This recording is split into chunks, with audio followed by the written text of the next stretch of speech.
Vai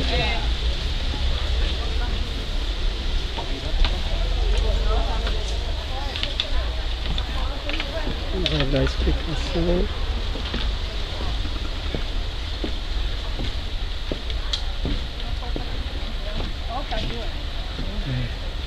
Pronto, ele agora.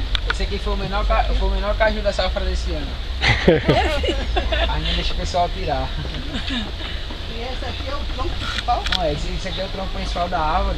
Esse cajueiro ela sofre de anomalia genética que fez com que seus galhos começassem a se desenvolver para o lado, que é um efeito nada normal em cajueiro, né? Por ter uma madeira frágil, com o tempo, eles não suportaram peso e acabaram cedendo. E aí observamos que os galhos começaram a penetrar na terra, foram desenvolvendo raízes, foram se ramificando.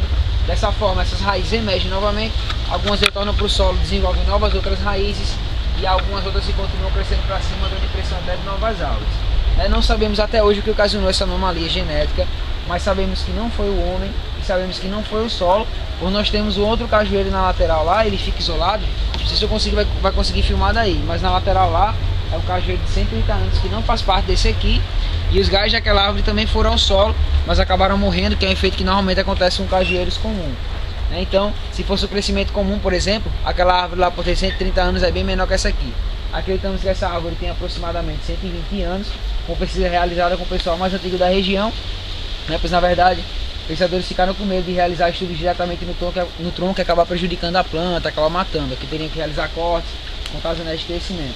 Então a pesquisa foi boca a boca, chegaram a mais ou menos a essa conclusão e acreditamos que devido a essa sua característica, essa sua anomalia genética, ela vai acabar superando a expectativa de um cajueiro comum, seria aproximadamente 200, 250 anos, pois cada vez que esses galhos desenvolvem raiz ao chegar ao solo, elas conseguem absorver nutrientes do solo e toda essa folhagem também que serve como adubo orgânico para ela própria. Então essa bióloga afirma que cada vez que esse processo se repete, é como se sua expectativa de vida fosse renovada. Então acreditamos que facilmente 200, 250 anos aí, talvez mais, 300, enfim, é um mistério por quanto tempo ela vai conseguir superar, por quanto tempo ela vai conseguir sobreviver. A época frutífera dela ocorre de novembro a janeiro e em boas condições chega a produzir cerca de 70 a 80 mil cajus, e dá em peso mais ou menos umas 2 toneladas e destinado somente para o visitante que vem aqui na época. O caju dessa árvore não é comercializado, não é industrializado nem a polpa, nem a caixinha do caju, e sim contratamos pessoas com as varinhas específicas para colher a fruta e dar para o visitante aqui na passarela. Ele pode comer na hora, levar alguns para casa, enfim. Esse ano a produção foi muito pouca devido à falta de chuvas. Na verdade foi a pior seca dos últimos 40 anos no Nordeste todo, então não aconteceu a chuva do caju, que é uma chuva que ela acontece no final de outubro e ela resfria a floração da árvore. Essa chuva acontecendo direitinho, a produção é dessa mais ou menos 70 mil cajus, como eu falei, e o visitante pode vir saborear à vontade. Como eu falei, infelizmente foi muito fraco.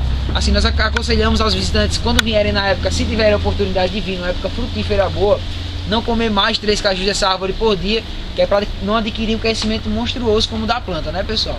Então, mas o meio do mês seriam galhos ou ramificações que possam vir a surgir posteriormente. Então tem que ser 3 cajus no máximo. Brincadeira. É um fruto totalmente normal, gente. Ele não tem alteração genética nenhuma. Foram realizados vários estudos, plantios com a semente também, e até hoje só deu cajueiro comum. E o responsável por esses estudos foi o Embrapa, que é um instituto que fica localizado no Ceará, conhecido nacionalmente como Centro do Caju.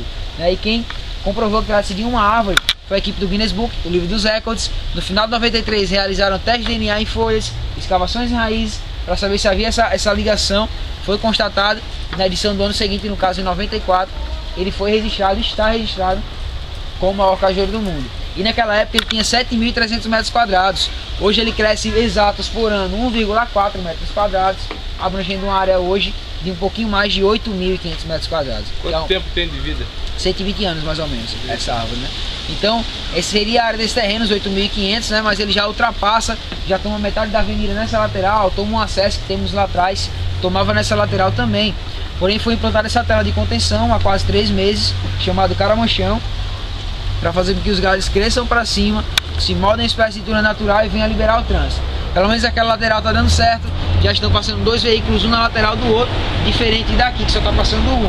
Então, nós iríamos implantar essa mesma plataforma nos outros 2 lados também, mas os agrônomos afirmaram que se fizermos isso, muito provavelmente a árvore não existirá. Então descartamos essa hipótese, estamos esperando a iniciativa do governo em relação à desapropriação de avenidas, residências, para deixar a árvore continuar